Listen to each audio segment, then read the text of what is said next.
नमस्कार, आप देख रहे हैं बिग स्काई स्टूडियो से लाइव बुलेटिन। मैं हूं आपके साथ विकास शर्मा। नमस्कार, आपके साथ मैं हूं श्वेता त्रिपाठी। शुरुआत इस वक्त की बड़ी खबर के साथ करते हैं। विवादित बयान पर सोमनाथ की गिरफ्तारी।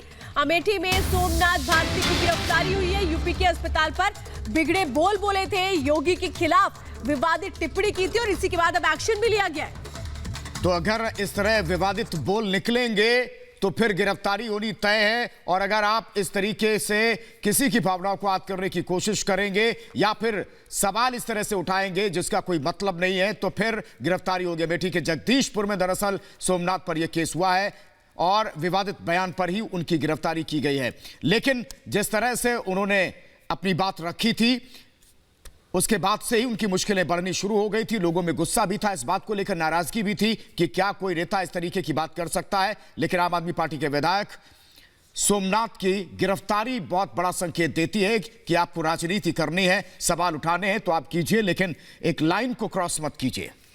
तो सोमनाथ भारती इन दिनों उत्तर प्रदेश के दौरे पर हैं और हमने ये भी देखा था कि पुलिस से वो किस तरीके से उलझ गए थे। उसके बाद लोगों की नाराजगी भी आई थी और उन पर इंक भी फेंकी गई थी। तो अब देखिए कैसे जब वो बिगड़ैले बोल सामने आए तो कार्रवाई भी हो गई है सोमनाथ भारती पर। आम आदमी पार्टी के विधायक सोमनाथ भारती, जिन्हें गिरफ्तार कर लिया गया है, यूपी के अमेठी से ये गिरफ्तारी की गई। 3 तस्वीरें आपके सामने हम दिखा रहे हैं कि कैसे बिगड़े बोल पर फंस चुके हैं सोमनाथ भारती। शायद सोमनाथ भारती को भी अंदाजा नहीं होगा कि उनके ये बिगड़े बोल उनके लिए मुसीबत का सबब बन सकते हैं।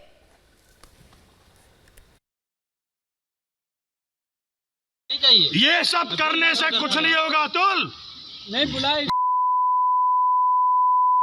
आप उनको अरेस्ट होना चाहिए, भगाए आप उनको। और मेरी बात समझ लो, योगी को बोल दो ये सब करने से कुछ नहीं होगा। ऐसा थोड़ी है। शलभमणि त्रिपाठी इस वक्त सीधे हमारे साथ फोन लाइन पर जुड़ चुके हैं। सलाहकार हम हैं मुख्यमंत्री के। मैं ये जानना चाहती हूँ शलभमणि त्रिपाठी जी कि क्या सिर्फ लाइमलाइट पे रहने के लिए सोमनाथ भारती ये कर रहे हैं या फिर कोई और एजेंडा? नहीं, देखिए, ये आम आदमी पार्टी की राजनीति का ये प्रमाण है कि ये किस तरह की राजनीति करते हैं। संजय सिंह को आपने देखा होगा कि राज्यसभा के भीतर उन्होंने किस तरह की गुंडागर्दी की, किस तरह की अराजकता की, और जब उनको उसके लिए सस्पेंड किया गया, डिप्टी स्पीकर साहब ने एक बहुत ही अच्छा जेस्चर दिखाते हुए उनको जाकर चाय पिलानी चाहिए, तब भी उनका किस तरह का रुख रहा। सोमनाथ भारती जब से उत्तर प्रदेश आए हैं, यहाँ उत्तर प्रदेश की माताओं बहनों को अपमानित किया, इतना अभद्र उन्होंने बयान दिया कि जिसको हम बता भी नहीं सकते। आज भी उन्होंने मुख्यमंत्री जी के लिए जिस तरह की भाषा का इस्तेमाल किया, एक लोकप्रिय मुख्यमंत्री को जान से मारने की धमकी देना, उनके लिए बहुत ही घटिया, बहुत ही बेहुदा भाषा का इस्तेमाल करना। और इतना ही नहीं, पुलिस वालों ने जब उनको ये बताने का प्रयास किया कि आप एक कानून का उल्लंघन कर रहे हैं तो उनको वर्दी उतरवाने की धमकी देना। ये आम आदमी की पार्टी की जो राजनीति है, शलभमणि त्रिपाठी जी, राजनीति का ये हिस्सा किसी को समझ में नहीं आएगा और ना ही कोई इसे अच्छा बताएगा। लेकिन आम आदमी पार्टी के नेता संजय सिंह कह रहे हैं कि तानाशाही पर उतर आई योगी आदित्यनाथ की सरकार, हमारे पीछे, उनके पीछे पुलिस की गाड़ी लगा दी गई थी। वो इस तरह का ट्वीट कर रहे हैं। देखिए, इनके कृत्य ऐसे हैं। आप बताइए कि ठीक है, राज्यसभा के भीतर इन्होंने क्या किया? राज्यसभा के भीतर जो इन्होंने किया, क्या वहां पर योगी जी ने कुछ किया? योगी जी की सरकार ने कुछ किया? ये लगातार इस तरह की घटनाएं कर रहे हैं, लगातार इस तरह की चीजें कर रहे हैं। उत्तर प्रदेश में इनको हाथरस में लोगों ने घेर लिया, हाथरस से मुंह छुपाकर इनको भागना पड़ा, क्योंकि हाथरस में भी जाके जिस तरह की राजनीति कर रहे थे, नफरत की राजनीति, उत्तर प्रदेश की जनता ने इनको जवाब दिया।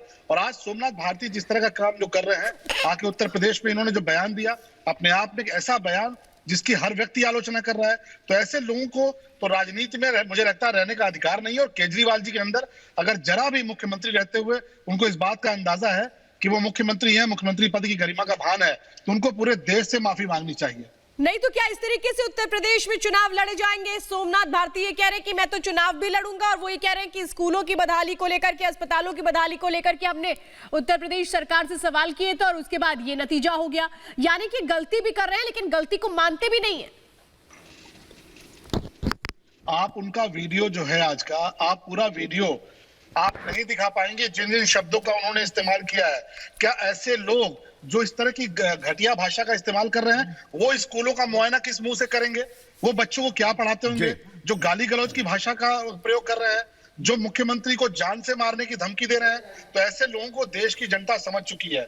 ऐसे लोग एक्सपोज हो चुके हैं। ये काठ की हांडी है जो बार बार नहीं चढ़ने वाली है, और एक तरह की बौखलाहट है। उत्तर प्रदेश में ये बहुत बड़ी उम्मीद लेकर आए थे, लेकिन उत्तर प्रदेश की जनता ने इनको नकारा है, और इसीलिए इस तरह की इनकी बौखलाहट है कि जिस भाषा का इस्तेमाल ये कर रहे हैं, उस भाषा पर जा पहुंचे हैं। अरविंद केजरीवाल जी को माफी मांगनी चाहिए। ठीक है, अब आप माफी की मांग कर रहे हैं, गिरफ्तारी हो चुकी है। बहुत बहुत शुक्रिया शलभमणि त्रिपाठी जी आपका इस बातचीत के लिए। समर्थ हमारे सहयोगी इस वक्त जुड़ चुके हैं। समर्थ, दरअसल बात ये इस तरह के विवादित बयान को लेकर के थी जिस पर एक्शन हुआ, गिरफ्तारी हुई, लेकिन बात यही थम नहीं रही। राजनीति यहां नहीं थमेगी, सियासी दौर अब शुरू हो चुका है।